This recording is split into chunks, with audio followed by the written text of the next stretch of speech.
would you allow your wife to be put in that position?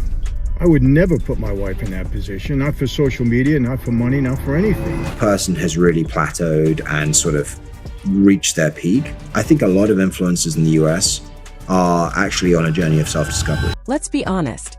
Candace Owens' husband filing for divorce didn't exactly shock anyone who has been following her recent posts. For days, she has been sharing dramatic claims, including accusations that the French government, Israeli agents, and U.S. agencies were involved in planning to kill her. She even said she had documents, names, and enough proof to expose entire governments if anything ever happened to her. According to her, a high-level source from France contacted her before the divorce news spread online. She says this person warned her that Emmanuel and Brigitte Macron had supposedly arranged for a hit team, allegedly connected to the GIGN, France's elite counterterrorism group, to target her. She also claimed an Israeli operative was part of the team, and that someone trained with France's 13th Brigade was linked to a larger international operation. She later read an email from a supposed whistleblower who claimed the FBI, Secret Service, and DEA were aware of a plot tied to Charlie Kirk's death. Owens believes Charlie discovered something dangerous and paid for it with his life. That email, that checks out. Yeah, Secret Service, the FBI, the DEA being involved, why this plane found something out and it cost him his life. That's the truth. Before going any further, this is where the divorce becomes important. George Farmer's timing feels suspicious. Instead of supporting Candace during one of the most chaotic moments of her career, he's reportedly pulling away and filing papers while conservative outlets quietly confirm the split. Considering their rushed engagement and tense dynamic, it isn't surprising. Candace even once said Charlie Kirk warned her against marrying him. And then one of the donors to Turning Point USA was telling him it would be very bad for my brand. And that really stuck with me, that one of the donors said, it would be very bad for your brand for you to not marry a black guy from the projects or something like that. That's right. That old clip hits differently now. But the divorce isn't even her biggest issue, because Candace is being criticized inside her own circle. Pastor John Amanchukwu even publicly called her evil and urged George to stop her. Fighting against Erica Kirk, his wife, you have to be cruel and demonic to insinuate the things that she has insinuated over the past several weeks. She's evil. At some point, her husband is going to have to walk into that podcast room and start unplugging cords. By now, I would have already done it if it was my wife. People who were there said the event had no real message about faith, just anger aimed at Candace. And the harder they went after her, the more drama seemed to appear around the situation. Even some supporters posted things like, "Pray for Candace Owens." She says the French and Israeli governments want her dead. The major news outlets haven't mentioned any of it. Then, after she made her claims about the Macrons, Project Veritas released messages that supposedly showed Mary Bar-Ali, daughter of General William Barr, talking about blackmailing Candace to ruin her image.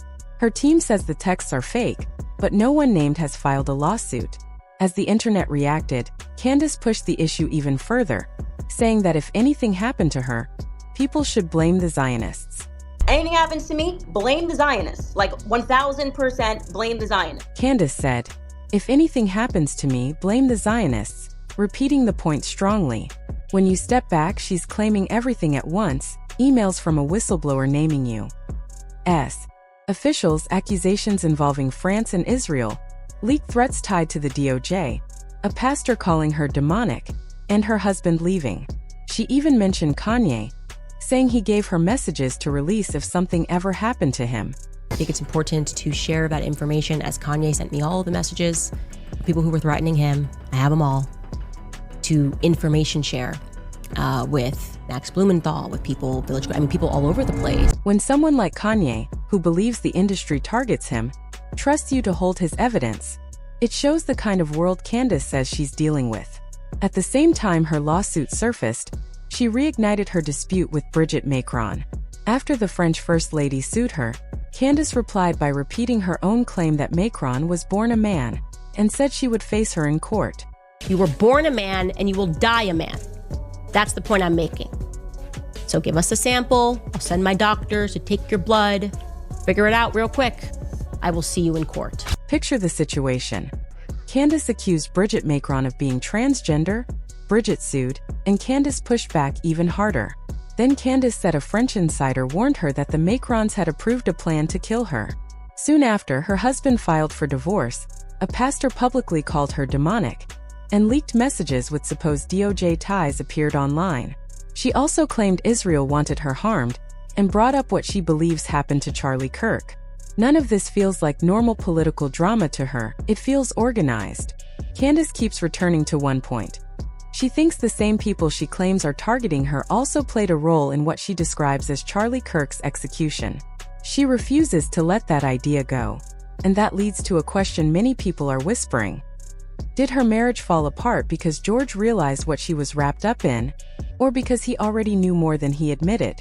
Before getting into the deeper political fallout, it's important to look at the timing. George Farmer didn't walk away quietly.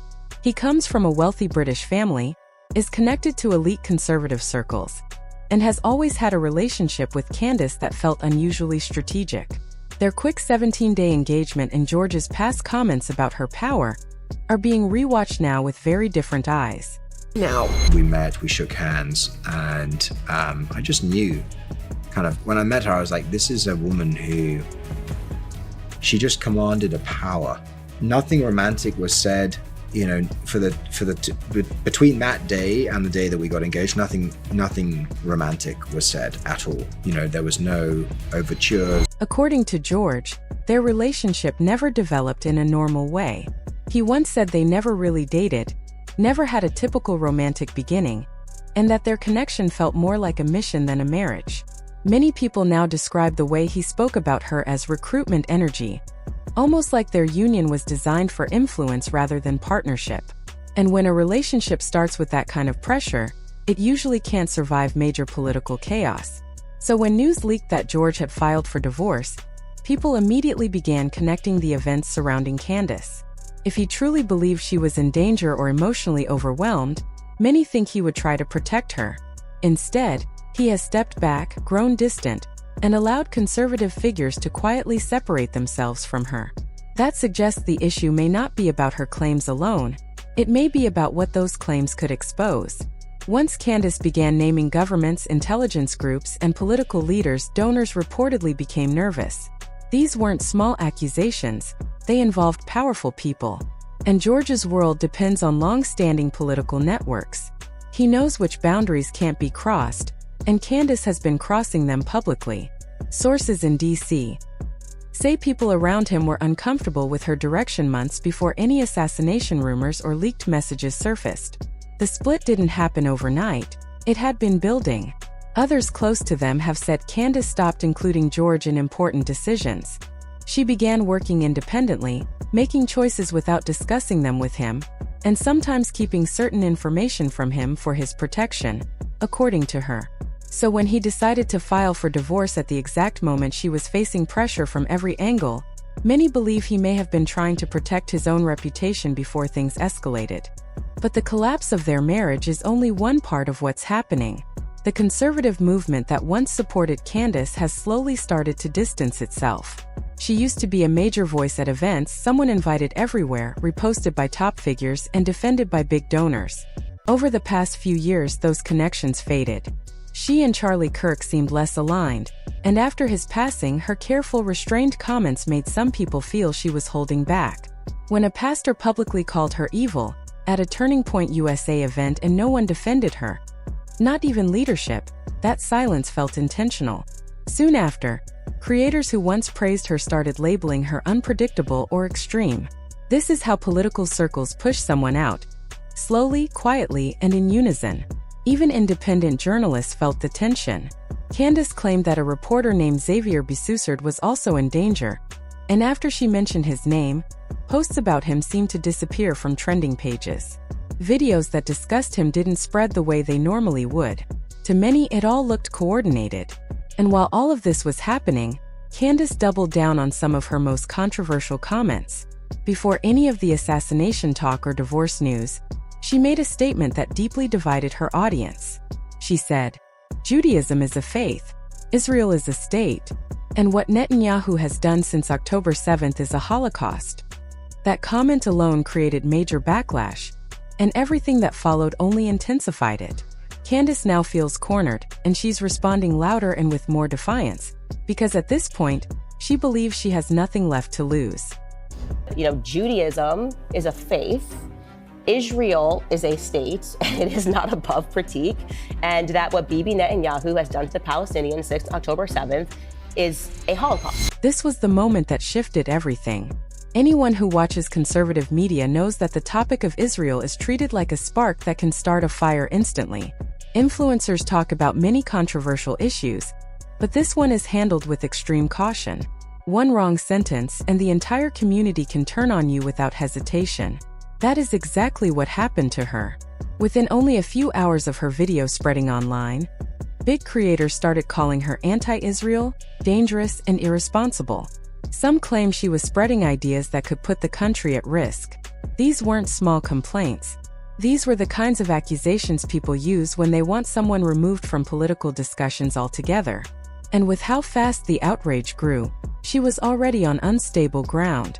Then she raised the tension even more by posting a warning that if anything happened to her, people should blame Zionists. That message changed the mood immediately. Criticizing Israel isn't unheard of. People do it all the time. But suggesting that her life might be in danger because of it pushed everything into a darker place. That was the line most public figures avoid crossing. After that post, she stopped looking like just another commentator with bold opinions. She started looking like someone who might know too much, someone asking questions that powerful individuals didn't want asked. And once she made that claim public, the support around her began to crack. But the situation grew even more serious when she connected everything to Charlie Kirk's death. A lot of people missed the deeper meaning when the story first broke. She wasn't only speaking about vague threats. She was linking multiple deaths, different intelligence agencies, and several countries into one long chain of events, and that chain began with Charlie. Charlie was more than a colleague to her. She always talked about him as if he were family, almost like a younger brother she tried to protect. When she read that whistleblower email on camera, she sounded weighed down, as though she knew more than she could reveal. That's when the entire timeline began to look unsettling. There was the French source claiming that Macron approved a hit. There were allegations that the man involved in Charlie's death trained with a French military unit. She said U.S. agencies were aware of something days before the incident. Journalists were told to stay quiet. She hinted that she might be next. When you put these pieces together, it's hard to ignore how connected everything seems. Most people also missed something important. The night before she warned the public about a threat to her life, she liked a post suggesting Charlie had discovered something he should never have seen. That made people wonder whether she still has information she hasn't shared, especially since she keeps mentioning documents she's holding onto for safety. Every time she brings up those documents, the reaction around her shifts, her allies pull back, online attacks increase, and smear campaigns get louder. And then the biggest question appeared. Why did her husband leave exactly when she accused world leaders of wanting her gone? He stayed through lawsuits, fights with conservatives, and countless controversies. But he walked away the moment international intelligence became part of the story. That timing doesn't feel random. Feels like he knew stepping back was safer. Now she stands mostly alone.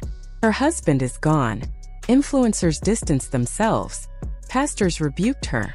Journalists fell silent. When pressure hits from every direction at once, it usually means the person touched something powerful people didn't want exposed. At this point, she doesn't seem like someone creating drama. She seems like someone who may have discovered something she wasn't supposed to know.